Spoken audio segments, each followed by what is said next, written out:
Well, ladies and gentlemen, one of the things we talk about a lot is that whenever we see these corporations, these companies like Disney, for example, which is going to be the topic of this video, whenever we see these companies hire diversity, equity, inclusion officers, when they hire these fake job people, what ends up happening, right? When these companies start to get tight on money, when they start to lose a ton of money in the box office, when it starts to get really, really close to the point where they cannot splurge anymore, what are the first positions that are going to go? Is it going to be the CEO? Probably not at the beginning anyway. Is it going to be the CFO? Probably not. You know who it's going to be? It's going to be the diversity, equity, and inclusion officers. It always is those fake jobs that go first when money is no longer plentiful, because at the end of the day, these jobs do absolutely nothing for a corporation. All they do is make working for that corporation a hell of a lot harder than it needs to be. Now, why am I talking about this? Well, we have a good old article from Bounding Into Comics that says after the Walt Disney Company canned the chief diversity officer, Latondra Newton, Warner Brothers Discovery, and Netflix both lose their diversity, equity, and inclusion heads. Ladies and gentlemen, the ball is rolling. It is rolling downhill very, very fast, to the likes of which these companies have to get rid of the supposed jobs that are so important. Right? They're so important. They say it all the time. Diversity, equity, and inclusion is so important to us as a company. And yet, for some reason, the head people in charge of that particular section of the company are always the first ones to go. So we're going to get into the article, guys. But of course, before we do, just consider giving this video a like to push us out into the YouTube algorithm, and consider subscribing because we're on our way to 25,000 subscribers. So it says at the end of June, it was revealed that the Walt Disney Company's chief diversity officer, Latondra Newton, was no longer with the company. Now, Warner Brothers Discovery and Netflix have also seen their diversity heads leave their respective companies. Variety announced Newton had left the Walt Disney Company after they obtained an internal company memo on June 20th from the company's HR chief, Sonia Coleman. Coleman wrote in the memo, "I'm writing to share the news that Latondra Newton has decided to leave the Walt Disney Company to pursue other endeavors." Yeah, okay, sure, they decided to leave to pursue other endeavors. Okay, so they got fired, but you don't want to say they got fired because you can't say you got rid of a black female. You can't say that anymore, so clearly you got to make it seem as if she left of her own accord, but I guarantee you she did not. It says since joining the company in 2017, Latondra has led the company's strategic diversity, equity, and inclusion initiatives, including partnering with stakeholders across the enterprise to amplify stories of the world by people around the world. She has been dedicated to ensuring every person sees themselves and their life experiences represented in a meaningful and authentic way, Coleman added. Can you imagine having such a fake job? I mean, hey, listen, if you're going to pay me $300,000-$400,000 a year plus to do a fake job, hell yeah, you might as well hire me right now. Seriously, hire me right now, Disney. I promise I will be an amazing diversity, equity, and inclusion officer. I promise you. Just hire me. I'll take the money. If you want to blow money, I'll take the money. But it looks like that train has unfortunately left the station because Disney's starting to get a little bit tight on money, and Netflix as well. All these corporations are getting tight on money because let's be real, guys. They overspent during the pandemic. They overspent because everybody was investing in streaming because they thought the lockdowns were going to last forever, and they honestly would have loved that to happen, of course, but that's not what happened. People got fed up and it ended up ending. But the funny thing is now they've overspent, so now they have to downsize because they cannot sustain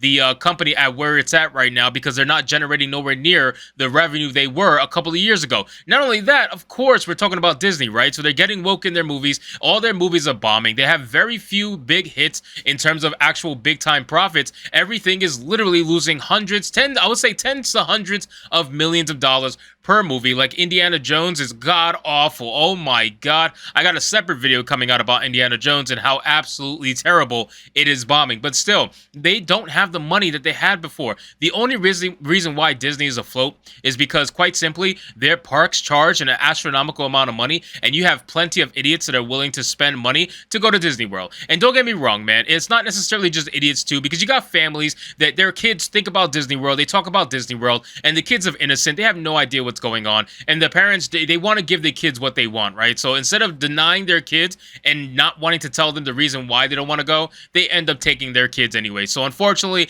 Disney does have that hold over a lot of families, and they're making bank in their parks, and that is essentially what's saving them, because their entertainment sector sure as hell is not doing so. So it says Coleman went on to reveal that Julie Mergs would take on Newton's role on an interim basis as the company looked for a new diversity, equity, and inclusion leader. Latandra's direct reports will report to Julie Mergs on an interim basis until a new DEI leader is identified. I want to thank Julie for leading this team along with her talent acquisition organization. Additionally, Shelby Curry and the DEI internal communications team will continue reporting to Carrie Brown in her role leading internal communications and engagement for the company, Coleman wrote. Now here's the good part. So it says, following Newton's exit, the Wrap reported that Netflix's head of inclusion strategy, Verna Myers, was stepping down from her position at the company in September. While she is exiting the company as head of inclusion strategy, she will still advise the company, albeit the report notes she will be focusing primarily on consulting company, the Verna Myers company. Unlike the Walt Disney company, Netflix appears to have a replacement for Myers already lined up in Wade Davis. Davis is currently the vice president of inclusion strategy and worked under Myers for 4 years. In a statement, Myers said, it's hard to step away from a company in this role because of how much I love Netflix and the people here. I'm so excited for the talented Wade Davis who will be taking the lead of the I&D work along with our incredible inclusion strategy team, and I can't wait to see the continued progress we will all make together. Netflix's chief talent officer, Sergio Azama, also stated Verna has had an immense impact on Netflix over the last 5 years, and I'm glad we'll still get to work together and benefit from her deep expertise. I'm very grateful for everything that she's done to help strengthen our collective inclusion acumen and capabilities so that we can make Netflix a place where everyone feels welcome and can thrive. I don't know about that, ladies and gentlemen. It's been very clear that you guys are struggling very hard to thrive. Netflix is probably doing better than basically all of the streaming services that are out there right now that's available. And even though they are doing better than everybody, they are still not considered profitable even after all of this time, which is absolutely insane when you think about it. Think about how long Netflix has been out and the fact that they are not deemed a profitable company by this point in time is just completely insane. He says he added Wade is strong and well-respected leader at Netflix, so a great person to build on our commitment, taking our inclusion work to the next level. How come every single DEI officer is always black? Isn't that weird? Like, so if it's a DEI officer, you automatically have to hire a black person. It can't be anybody else, right? It's got to be a black person, never a white person, very rarely a Hispanic person. It's almost always a black person. It's very interesting. And then it says at the end of June, Los Angeles Times reported that Warner Brothers Discovery asked its diversity leader Karen Horn, who was the company's vice president for diversity, equity, and inclusion in North America. According to the outlet sources, her departure from the company was announced on June 28th, and the company's spokeswoman, Megan Klein, informed the outlet she was not let go due to Warner Brothers Discovery's cost-cutting, but rather a rethinking and reorganization of the company's diversity organization. Yeah, okay. Okay, sure. So yeah, it's not cost cutting, ladies and gentlemen. No. It's just a restructuring. Okay.